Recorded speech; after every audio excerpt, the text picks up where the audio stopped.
अस्सलाम वालेकुम। जमीला नाज नॉवेल्स में आपको खुश आमदीद कहते हैं। ये मेरा नया चैनल है, ऐसा समझे कि आज ही शुरू किया है। ये मेरा पहला नावल है जो मैं स्टार्ट करने जा रही हूँ और आप लोगों से मोहब्बत की तलबगार हूँ, और वो मोहब्बत अगर आप लाइक और सब्सक्राइब की सूरत में दिखाएं तो मुझे बेहद खुशी होगी। आप लोगों का साथ चाहिए, और किसी चीज़ की कमी पेशी हो, कोई कोताही हुई हो तो आप मुझे कमेंट में लाजमी बताइएगा, ताकि मैं जो है ना अपने नेक्स्ट नॉवेल्स में या नेक्स्ट वीडियोस में जो है ना वो चीज़ ना करूं। तो आज जो मैं आपको नॉवेल सुनाने जा रही हूँ वो बड़ा ही मोहब्बत से भरपूर फैमिली गैदरिंग है, रोमांस है, लड़ाई झगड़ा, नटखट बातें, शरारतें, सब कुछ है उसमें। तो चलिए शुरू करते हैं। सल्तनत इश्क। वो अपने ध्यान में कुर्सी पर बैठी कुछ लिखने में मसरूफ थी। एकदम नूर पता नहीं कहाँ से हाजिर हो गई, जिसको देखकर उसकी चीख निकल गई। नूर ने फौरन हाथ में पकड़ा शापर बेड पर फेंका, उसके मुंह पर हाथ रखा। पागल तो नहीं हो गई? क्यों जूतियां पड़वानी हैं तुमने मुझे मासूम को? अम्मी छत पर ही बैठी हैं। जब वो चुप हो गई तो उसके मुंह से हाथ हटाकर बोली, लेकिन तुम इस टाइम यहाँ क्या करने आई हो? रात के 10 बजने वाले हैं।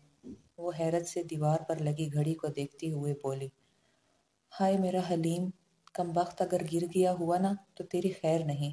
आज इतनी मुश्किल से छुपा के लाई थी। एकदम उसे उस शापर का ख्याल आया जो उसने बेड पर फेंका था।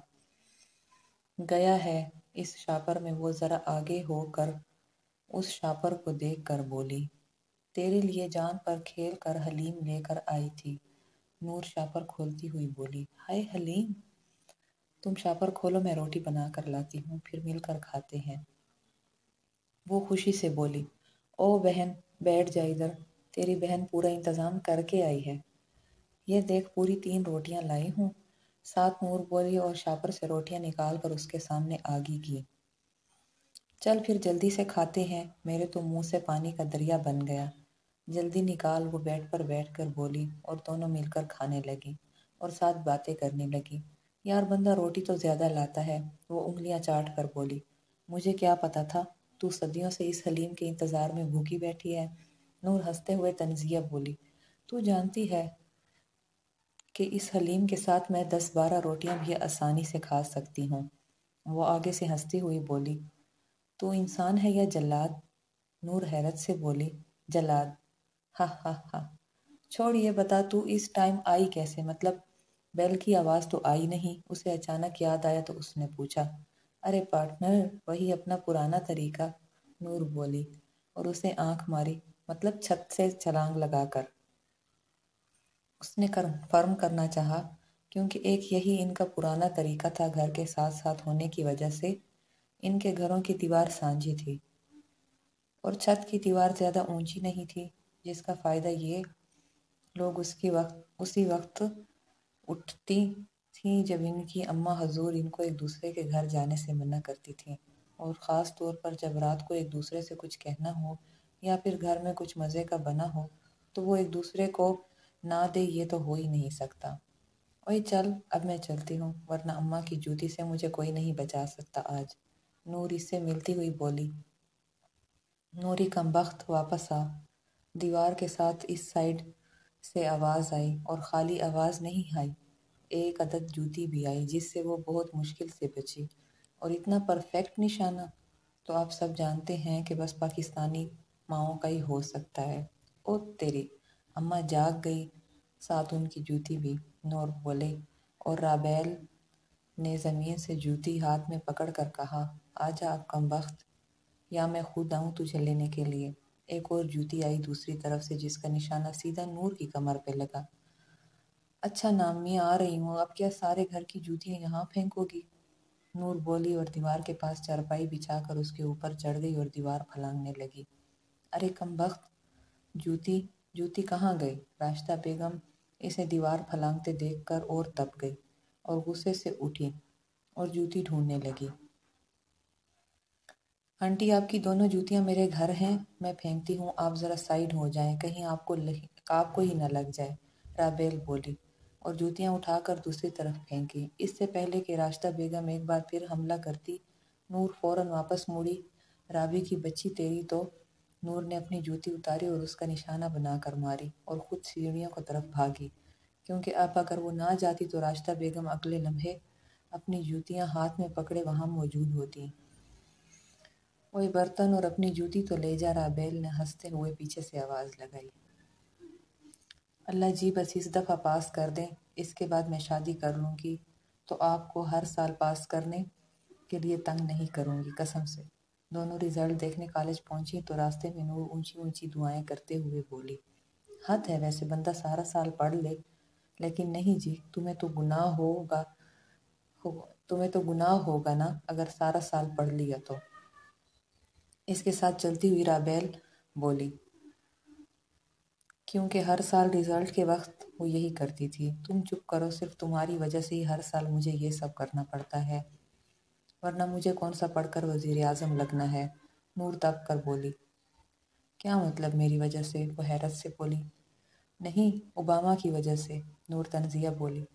دفعہ دور، لیکن میری وجہ سے کیسے؟ وہ اس کے الٹے جواب پر اسے تھپڑ مار کر بولی۔ ظاہر ہے جب تم ہر دفعہ اتنے اچھے نمبرز لے کر گھر جاؤ گی تو تیرے ان نمبروں کی وجہ سے جو میری کلاس ہوتی ہے وہ ہائے اماں کی جوتی اور ان کے نشانے، نور تپ کر بولی، اور رابیل آگے سے ہنسنے لگی۔ اللہ جی اگر میرے اچھے نمبرز ہلکے، بلکہ اچھے نمبرز تو بہت دور کی بات ہے، اگر میں پاس ہو گئی تو اس رابی کو بھی پاس کر دینا، ورنہ اس کتابی کیڑے کو بھی میرے ساتھ فیل کرنا۔ آمین، وہ دعا کے لیے ہاتھ اٹھا کر بولی۔ وہی چل چل، تو دوست ہے یا دشمن، نکل یہاں سے۔ اللہ جی پلیز پلیز پلیز ہمیں معاف کر دینا، رابیل بولی۔ ہا ہا ہا، دیکھا اپنی دفعہ کیسے آگ لگی ہے۔ اچھا ویسے یہ تو بتا، اتنا پڑھ کے کرے گی کیا؟ نور بولی اور اس سے پوچھا۔ ہائے مجھے تو بہت کچھ کرنا ہے، بس اللہ مجھے کامیاب کرے، رابیل بولی۔ آمین میری سونی، وہ پیار سے اس کے گال کھینچ کر بولی۔ تم کیا کرو گی آگے؟ رابیل نے پوچھا۔ میں پتہ نہیں، امی کہتی ہے کہ میری شادی کر دیں گی، مگر اماں کو کون سمجھائے، یہ 2022 ہے، یہاں غریب گھروں میں رشتے نہیں آتے، کیونکہ رشتے والوں کو بھی تو پتہ ہوتا ہے ان سے کیا جہیز ملے گا، یہ خود پتہ نہیں اپنا گزارا کیسے کر رہے ہوں گے۔ وہ چلتی ہوئی ادھر ادھر دیکھ کر بولی۔ اللہ سے اچھے کی امید رکھو میری جان، دیکھنا ایک دن ایک شہزادہ آئے گا اور تجھے اڑا کر لے جائے گا، رابیل بولی۔ کیا کہا؟ شہزادہ؟ وہ ہنستے ہوئے بولی۔ بیٹا جی اس دور میں سب کو پیسے سے پیار ہے، یہ شہزادے جو ہیں نا، بس شہزادیوں کے نصیب میں ہی ہوتے ہیں، ہم چڑیلوں کے نصیب میں نہیں۔ تجھے پتہ ہے پہلے دور میں لوگ کہتے تھے نصیب اچھا ہو تو کیا نہیں ہو سکتا، لیکن اب جو دور ہے نا، اس میں پیسہ اچھا ہو تو سب ہو سکتا ہے، اور پیسے سے تو نصیب بھی خریدا جا سکتا ہے۔ اتنی منفی کیوں سوچتی ہو؟ مت سوچا کرو یہ سب، رابیل تھوڑی افسردہ ہو کر بولی۔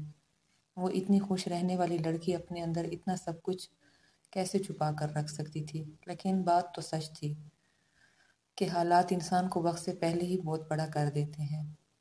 وہ لاپرواہ سی لڑکی سمجھدار ہو گئی ہے اب، وہ خوابوں کی حقیقتیں جان چکی ہے، وہ دنیا کے دھکوں کو پہچان چکی ہے، وہ ناسمجھ سی لڑکی سمجھدار ہو گئی ہے۔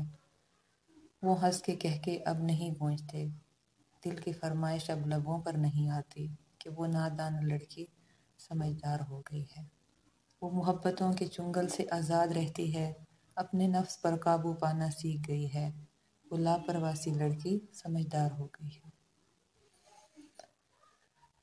ابھی یہ کیوں روک رہے ہیں؟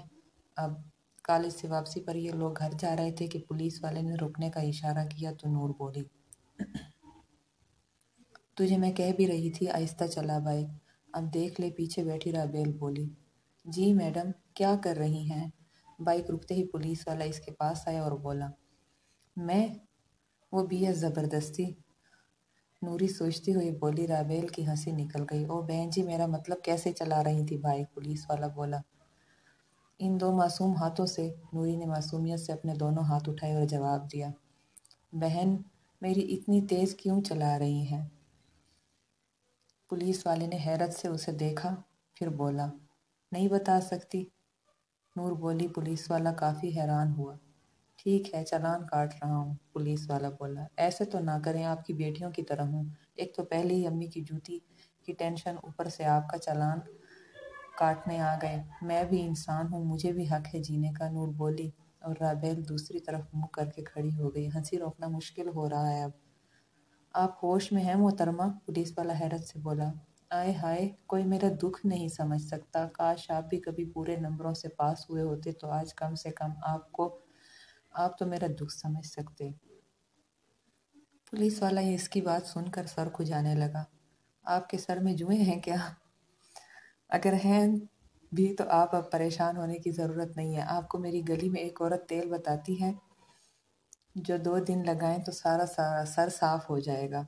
आपको यकीन ना आए तो आजमा लें। नूरी से सर खुजाते देख कर बोली, नहीं, कोई जूं शू नहीं है। इसकी बात सुनकर वो सकते में आ गया और फौरन हाथ नीचे किया। अच्छा चलें, ये तो अच्छी बात है। वैसे अगर कभी कोई भी मसला हो तो हमारी गली वाली खान माई के पास आ जाना। ऐसे ऐसे टोटके हैं उनके कि क्या बताऊँ आपको। खैर मैं चलती हूँ, अब फिर मुलाकात होगी क्योंकि मैं अक्सर सिग्नल तोड़ती रहती हूँ। आज कौन सा पहली दफ़ा तोड़ा है? नूर बोली और वापस बाइक पर बैठी। क्या सिग्नल तोड़ कर आई हैं आप? अब तो चालान ज़रूर काटूंगा, पुलिस वाला बोला। अरे ऐसे कैसे चालान काट लेंगे? बंदा पहले पूछ तो ले कि सिग्नल तोड़ा क्यों। नूर इसे रोकती हुई बोली, क्यों तोड़ा?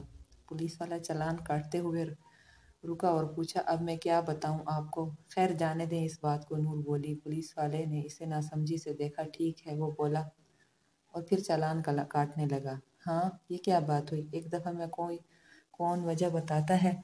आप कम से कम 5-6 दफ़ा तो पूछते। नूर मुंह बनाकर बोली। राबेल हंसने लगी। कैसे पागल खाने से भगा के लाई हो इसे? पुलिस वाले ने राबेल से पूछा। आप मुझे पागल बोल रहे हैं? जाए, मैं नहीं बोलती। और ये इधर दें, मैं खुद ही काट लूंगी चालान, आपको ज़रूरत नहीं है, नूर बोली और हाथ आगे बढ़ाया तो पुलिस वाले ने चालान पैड पीछे किया फौरन। ओ जाओ बहन, ले जाओ इसे, मेहरबानी है, वो पुलिस वाला राबेल से बोला। ऐसे कैसे चली जाऊं? चालान तो काटे पहले। नूरी किसी का उधार नहीं रखती, हाँ नहीं तो, नूर बोली। चुप करके बैठ। राबेल ने इसे चुप करवाया तो वो बाइक पर बैठी और बाइक स्टार्ट की। बाय बाय अंकल जी, नूर ने हाथ उठाकर इशारा किया पुलिस वाले को और बाइक ले गई। पुलिस वाला एक बार फिर सर खुजाने लगा, ये सोच के कि इसके साथ हुआ क्या था। नूर अपने माँ बाप की इकलौती बेटी है। 5 साल पहले इसके वालिद का इंतकाल हो गया था, जिसके बाद नूर और राशिदा बेगम बिल्कुल अकेली रह गई थी। मुश्किल वक्त जब आता है तो अपने सगे रिश्तेदार भी साथ छोड़ देते हैं। इनके साथ भी यही हुआ था, यहाँ तक कि राशिदा बेगम के भाई ने भी इन्हें अपने साथ रखने से मना कर दिया। एक तरह से ये दोनों दुनिया में अकेली, बस अल्लाह के सहारे जिंदा रहती थी। और कुछ अल्लाह ने हमसाए अच्छे दे दिए थे जिन्होंने इनका बहुत ज़्यादा साथ दिया। राबेल और नूर बचपन की सहेलियां थीं। तकरीबन 16 से 17 साल हो गए थे इनकी दोस्ती को। दोस्ती कुछ इस तरह हुई कि नूर 4 बरस की थी जब नूर के वालिद ने ये घर किराए पर लिया था। फिर आहिस्ता आहिस्ता बचत कर कर के इन्होंने वो घर खरीद लिया। घर बड़ा तो नहीं था मगर घर वालों के लिए वो किसी जन्नत से कम भी नहीं था। राबेल के तो दादा का घर था, वो तो पैदा भी वहाँ ही हुई थी। राबेल भी इकलौती थी। राबेल के माँ बाप बहुत नरम दिल और एहसास करने वाले थे। नूर की पढ़ाई का खर्चा भी उन्होंने ही उठाया हुआ था। राशिदा बेगम घर में खाना बनाकर बड़े बड़े दफातर में भेजती थी और कुछ डिलीवरी भी करती थी। घरों में डिलीवरी खुद नूर जाकर करती थी। बाइक चलाना उसने अपने वालिद से सीखा था और अब उनकी वफ़ात के बाद उसने अपने वालिद की बाइक से डिलीवरी करना शुरू कर दी थी। नूर की वालदा अब बस चाहती थी कि जल्द ही वो अपनी ज़िम्मेदारी से आज़ाद हो जाए। रिश्ते तो आ जाते थे क्योंकि नूर की शक्ल सूरत ठीक थी, मगर लोग उसकी शक्ल सूरत नहीं बल्कि उसके घर की शक्ल सूरत देखते। और अगर कोई रिश्ते के लिए हाँ कर भी देता, लेकिन उनकी डिमांड सुनकर ये लोग खुद पीछे हो जाते। ए नूरी, ज़रा इधर आ, आज तो तेरा रिजल्ट था ना। नूर के घर दाखिल होते ही राशिदा बेगम ने आवाज़ दी और किचन में बुला लिया। लो जी नूरी, तू तो आज गई काम से, राशिदा बेगम की आवाज़ सुनकर बड़बड़ाई और अपने सर पर हाथ मारकर किचन की तरफ बढ़ी। मुंह क्यों लटकाया हुआ है? फिर फेल हो गई क्या? राशिदा बेगम खुद ही से अंदाज़ा लगा कर बोली। अल्लाह ना करे कि मैं फेल होती। कैसी माँ हैं आप? अपनी बेटी को ही फेल कर दिया, वो मुंह बनाकर बोली। इसका मतलब है पूरे पूरे नंबर लेकर बड़ी मुश्किल से पास हुई है, राशिदा बेगम बोली। हाँ तो बेशक पूरे पूरे नंबर से ही पास हुई हूँ, पर शुक्र करे मैं पास तो हो गई हूँ ना। खाली शुक्र क्यों करूँ, मैं पूरे मोहल्ले में जाकर मिठाई बांटती हूँ, राशिदा बेगम तंजिया बोली। मेरी प्यारी अम्मा, जो पैसे मिठाई पर लगाने हैं वो मुझे ही दे दो, मैं अपना आगे एडमिशन करवा लूँगी, वो पानी पीते हुए बोली। इसी दौरान राबेल हाथ में प्लेट पकड़े उनके घर आई। ये सुनकर वो वहाँ ही रुक गई। मेरे पास सोने की कानें नहीं हैं, और ज़रा शाम को तैयार हो जाना, एक फैमिली आ रही है तुझे देखने। ज़रा ढंग से तैयार होना, राशिदा बेगम बोली। उफ़ अम्मा, मैं आपको कितनी बार कह चुकी हूँ कि मुझे नहीं करनी शादी, थक चुकी हूँ बार बार रंग बिरंगे लोगों के सामने तैयार हो होकर और जा जाकर। अब बस, आपने उनकी नज़र नहीं देखी, जिस नज़र से वो लोग देख रहे होते हैं वो मेरा दिल करता है आंखें नोच लो उनकी। अपना बेटा टिंडे की शक्ल का होता है और लड़की इनको माहिरा खान जैसी चाहिए, और नुक्स मेरे में वो ऐसे निकालते हैं जैसे बाजार में पड़ी कोई सस्ती सी चीज़ हो, और वो खुद फरिश्ते। खुदा के लिए मुझे जीने दे, मेरी ज़िंदगी आपकी मेहरबानी होगी, वो बोलती चली गई जैसे दिल का सारा वो बार निकाल रही हूँ। आखिर में वो दोनों आंखें नम हो गईं। इसकी नज़र दरवाजे पे खड़ी राबेल पर पड़ी तो वो वहाँ से अपने कमरे की तरफ भागी। अस्सलाम वालेकुम फारिया, राशिदा बेगम राबेल के घर आकर उसकी माँ से बोली। अरे भाभी आप? वालेकुम सलाम, आए ना बैठे, फारिया बेगम प्यार से बोली। राबी कहाँ है? राशिदा बेगम बोली। मैं अभी बुलाती हूँ, फारिया बेगम बोली और राबेल को आवाज़ लगाई। अस्सलाम वालेकुम आंटी, कैसी हैं आप? नूरी नहीं आई? वालेकुम सलाम बेटा। वो तो नहीं आई, मुझे आपसे एक बात करनी है, राशिदा बेगम बोली। जी जी आंटी, ज़रूर करें, राबेल बोली। किसी हद तक वो जानती भी थी कि वो क्या कहने वाली थी। बेटा वो शाम को कुछ लोग देखने आ रहे हैं नूरी को, लेकिन वो, राशिदा बेगम ने सारी बात बताई। भाभी अगर वो नहीं करना चाहती शादी तो मत करें, अभी उसकी उम्र ही क्या है। फारिया बेगम सारी बात सुनकर बोली। फारिया, माँ बाप कब चाहते हैं कि उनके जिगर का टुकड़ा उनसे जुदा हो, लेकिन तुम तो जानती हो ना कि नूरी के वालिद के बाद मैं और वो बिल्कुल अकेले रह गए थे, सारे रिश्ते साथ छोड़ गए थे, इसलिए मैं नहीं चाहती कि मेरे बाद वो बिल्कुल अकेली रह जाए। वो अपनी जगह बिल्कुल सही है, मगर फारिया, जिंदगी और मौत का कोई भरोसा थोड़ी है। राशिदा बेगम बोली और राशिदा बेगम बोली और अपने आंसू साफ करने लगी। आंटी आप परेशान ना हो, मैं बात करती हूँ उससे, राबेल बोली। खुश रहो बेटा, अल्लाह पाक नसीब अच्छा करे, आमीन, राशिदा बेगम बोली और उसके सर पर प्यार किया। नूरी जाओ ना बाहर, आंटी कब से बुला रही हैं, राबेल बोली। रिश्ते वाले आ चुके थे। राबेल अपनी वालदा और वालिद के साथ इस टाइम नूरी के घर पर ही मौजूद थी। प्लीज़ बस आखिरी बार चली जाओ, अगर रिश्ता ना हुआ तो मैं खुद आंटी से बात करूंगी, बल्कि अम्मी अबू को भी कहूंगी कि आंटी को समझाए।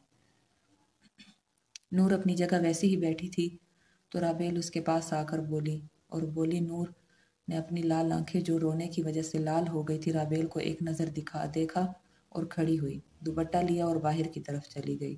तो ये है आपकी बेटी? मेहमानों में एक 40 साल की औरत, एक 50 साल मर्द और 33 साल आदमी जो कि एक लड़के की हैसियत से वहाँ मौजूद था।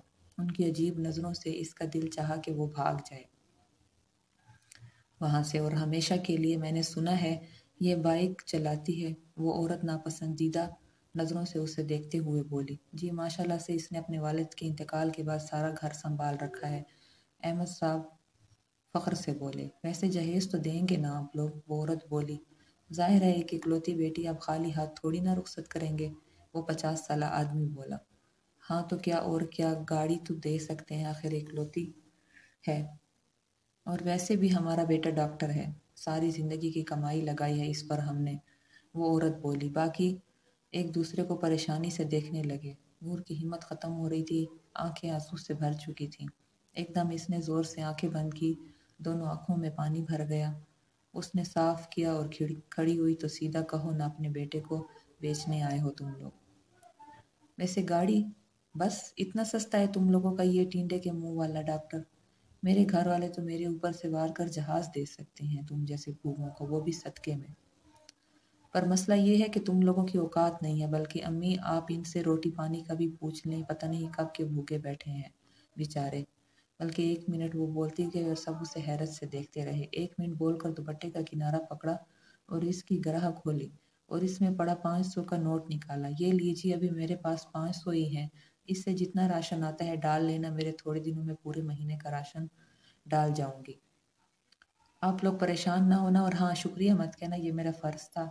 और हाँ बस दुआ में याद रखना। वो बोलती चली गई। राशिदा बेगम ने रोकना चाहा मगर फारिया बेगम ने रोक दिया और राबेल दरवाजे के पास खड़ी इस पे सदके वारी जा रही थी।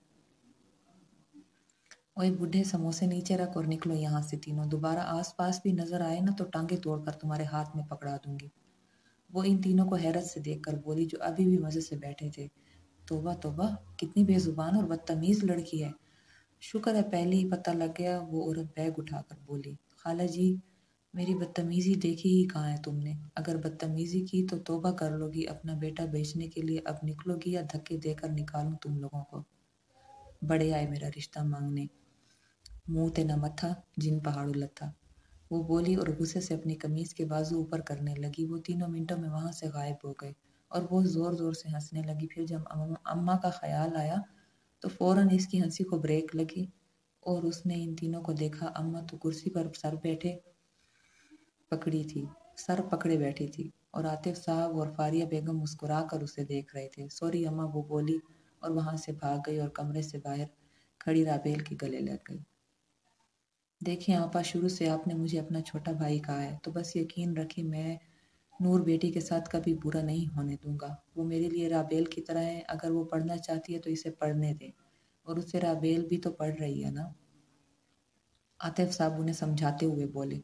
अरे भाभी, रोएं तो नहीं। फारिया बेगम उनको चुप करवाते हुए बोली, बस अब रोना धोना बंद करें। कल मैं नूर और राबेल का एडमिशन करवाने जाता हूँ। आप देखना वो पढ़ लिख कर आपके साथ अपना भी सहारा बन जाएगी इंशाल्लाह। आतिफ साहब बोले, आप लोगों को के पहले ही बड़े एहसान हैं मुझ पर, और नहीं ले सकती। आतिफ। राशिदा बेगम रोती हुई बोली, एक मिनट, आपको किसने कहा कि मैं एहसान करता हूँ आपा?